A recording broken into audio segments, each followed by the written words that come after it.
नमस्कार विद्यार्थी मित्र मैत्रिणींनो, VSMPSC अकॅडमीच्या लर्निंग प्लॅटफॉर्म वरती तुमचं पुन्हा एकदा स्वागत आहे। तर बऱ्याच दिवसानंतर आपण इथे भेटत आहोत।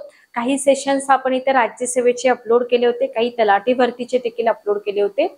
सध्या आपल्या राज्यसेवा पूर्व परीक्षा, कंबाईन मुख्य परीक्षा, केंद्र प्रमुख भरती परीक्षा, त्याच्यानंतर तुमची तलाठी भरती परीक्षा आणि कंबाईन प्रिलियम 2025 सगळ्याच एक्झाम एकत्रितपणे आलेल्या आहेत। तर अशाच सगळ्या एक्झाम पैकी केंद्र प्रमुख भरती परीक्षा ही जी परीक्षा आहे ना, ही परीक्षा बऱ्याच दिवसापासून झालेली नाहीये। सो आता या परीक्षेचा होण्याचा मार्ग मोकळा झालेला आहे। पण आता इथं विषय असा आहे की ही जी परीक्षा आहे केंद्र प्रमुख भरती परीक्षा, अतिशय तंतोतंत असा सिलेबस तुम्हाला इथं कव्हर करावा लागतो।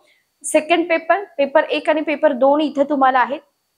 आता इथं सिलेबस वगैरे डिस्कस करायची काही गरज नाही, ते सगळं तुमचं बॅच मध्ये होऊन जाईल। तर लक्षात घ्या, पेपर 1 आणि पेपर 2 मध्ये तर तुम्हाला प्रॉपर क्वेश्चन दिलेले आहेत, क्वेश्चनला किती वेटेज आहे ते सुद्धा दिलेलं आहे, लक्षात घ्या। तर केंद्र प्रमुख भरती परीक्षा जी 2025 ला होईल, याच्यासाठी आपण इथं घेऊन येत आहोत रेकॉर्डेड बॅच। ही बॅच आपल्या ऍप्लिकेशन वरती होईल। VSMPSC अकॅडमीचं आपलं ऍप्लिकेशन आहे, या बॅच वरती ही आपली या ऍप वरती ही आपली बॅच होईल। बॅच पूर्णपणे रेकॉर्डेड असेल, लाईव्ह बॅचेस पॉसिबल होत नाहीत, विद्यार्थी वर्किंग असतात। सो IBPS पॅटर्न सगळीकडे फॉलो होतोय। Lengthy question, time consuming question, काय म्हणतात त्याला, गोंधळात टाकणारे प्रश्न। तर हा तुमचा जो IBPS पॅटर्न आहे, हा IBPS पॅटर्न इथे लागू केलेला आहे। सो त्या IBPS पॅटर्न प्रमाणेच आपण इथे बॅच कव्हर करणार आहोत। तुम्हाला PDF नोट्स पण मिळतील, तुमचे डाऊट क्लिअरिंग सेशन होतील। जरी आपली बॅच रेकॉर्डेड असली तरी संडेला तुमचे डाऊट क्लिअरिंग सेशन होतील। आणि सगळ्यात महत्त्वाचं म्हणजे जेवढे सेशन तुम्हाला इथे दिले जातील, 50+ सेशन तुम्हाला दिले जात आहेत पेपर 2 साठी। पेपर 1 साठी मी इथे नाही म्हणत। तर पेपर 2 साठी अनलिमिटेड व्ह्यू आहे, म्हणजे तुम्ही एक व्हिडिओ, एक लेक्चर कितीही वेळा बघू शकता। आणि एक्झामच्या आधी आपण इथे टॉपिक वाईज टेस्ट पण घेणार आहोत, ठीक आहे, ओके। तर अशा पद्धतीची आपली बॅच ही जी आहे, ही बॅच आपली स्टार्ट होत आहे 7 तारखेपासून। रेकॉर्डेड बॅच आहे, लक्षात घ्या।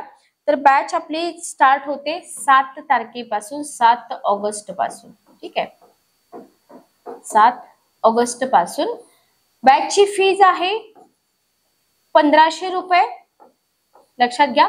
1500 रुपये बॅचची फीज आहे। फक्त एकच पेपर आपण घेतोय, पेपर दुसरा। पेपर पहिला थोडासा इझी आहे, इव्हन तुम्ही टेट किंवा TET ला तो अभ्यासलेला पण आहे। तर इथे आपली ही जी बॅच असेल पेपर 2 साठी असेल, लक्षात घ्या, ठीक आहे। तर पेपर 2 चा जर सिलेबस तुम्ही बघितला तर याच्यामध्ये खूप साऱ्या गोष्टी आहेत ज्या तुम्हाला इथं व्यवस्थित कव्हर कराव्या लागतात, ठीक आहे। बघा, आता याच्यामधले काही मुद्दे मी तुम्हाला सांगते, जिथून तुमच्या लक्षात येईल की अरे आपल्याला ही जी पेपर 2 जो आहे ना, तो पेपर 2 कशा पद्धतीने डीप मध्ये कव्हर करावा लागेल, ठीक आहे, ओके, क्लिअर। मार्क्स जर तुम्ही बघितलं तर प्रत्येक टॉपिकला तुम्हाला क्वेश्चन पण दिलेले आहेत आणि मार्क्स पण दिलेले आहेत, बरोबर का? जस्ट 1 मिनिट थांबा।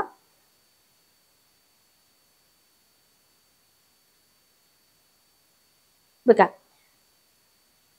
तर पेपर 1 मध्ये तुम्हाला तुमचं हे जे पद आहे ना, केंद्र प्रमुख पद, या पदाची कर्तव्य असतील, कार्यालयीन कर्तव्य असतील, प्रशासकीय कर्तव्य असतील, शैक्षणिक कर्तव्य असेल, केंद्र संमेलनाचं आयोजन असेल, हा सगळा भाग तुमचा पहिल्या टॉपिक मध्ये तुम्हाला कव्हर करावा लागतो। सेकंड टॉपिक तुमचा विस्तार अधिकारी, जो शिक्षण पदाची कर्तव्य आणि कामकाजाची पद्धती याच्याशी रिलेटेड आहे, बरोबर।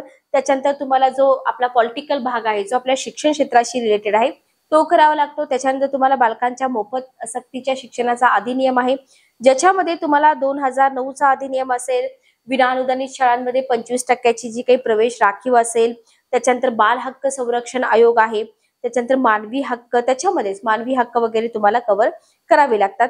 विद्यार्थी लाभाच्या सगळ्या योजना आहेत, विशेष गरजा असणारे विद्यार्थी आहेत, अल्पसंख्याक विद्यार्थ्यांचं शिक्षण आहे, महाराष्ट्रातील शिक्षण क्षेत्राशी निगडीत शासन निर्णय आहेत, बरोबर।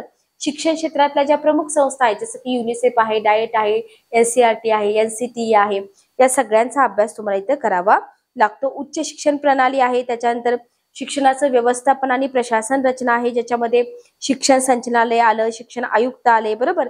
ग्रामपंचायत अधिनियम आहे, त्याच्यानंतर तुम्हाला संगणक, इंटरनेट, तंत्रज्ञान याच्यावरती पण क्वेश्चन विचारले जातात, बरोबर। त्याच्यानंतर सरळ आणि UDAS प्रणाली आहे, त्याच्यानंतर शाळेचं अंदाजपत्रक असेल, अध्यापन, अध्ययन, असे बरेच टॉपिक इथं तुमचे विचारले जातात. याच्यामध्ये आपण थोडंफार बालमानसशास्त्र पण घेऊया. तर अशा पद्धतीचा हा जो तुमचा सिलेबस आहे ना, हा सिलेबस खूप जास्त म्हणजे लेंदी पण आहे आणि खूप सिलेक्टेड आहे. लक्षात घ्या, असं कोणतंही पुस्तक वाचून तुम्हाला पटकन समजेल असं नाहीये. पुस्तकं भरपूर आहेत. के सागर पब्लिकेशनची पुस्तकं तुम्ही नक्की वापरा, ज्याच्यामध्ये पेपर 1 आणि पेपर 2 साठी अतिशय चांगली पुस्तकं आहेत. पण काय होतं, पुस्तक जरी असलं आपल्याकडं तरी सुद्धा काही विद्यार्थ्यांना वेळ नसतो. लेक्चर समजून घेण्याची गरज आहे, कारण परीक्षा जितकी वाटते तेवढी सोपी नाहीये. सो लवकरात लवकर तुम्ही ऍडमिशन तुमचं कन्फर्म करा. तर इथं मी माझा नंबर शेअर करते, डिस्क्रिप्शन बॉक्स मध्ये पण माझा नंबर शेअर करेन मी, 9404033073. या नंबरवरती तुम्ही मला व्हॉट्सअप नंबरवरती मेसेज टाका आणि तुमचं ऍडमिशन कन्फर्म करा. तर पेपर 2 मी स्वतः शिकवणार आहे, त्याच्यामुळे टेन्शन घेऊ नका. तर जास्तीत जास्त तुमच्या केंद्रप्रमुख भरती परीक्षा देणाऱ्या विद्यार्थ्यांपर्यंत हे लेक्चर पोहोचवा, म्हणजे वेळेतच तुमची तयारी इथं चालू होईल. तर भेटूया आपल्या बॅच मध्ये. Good day, take care.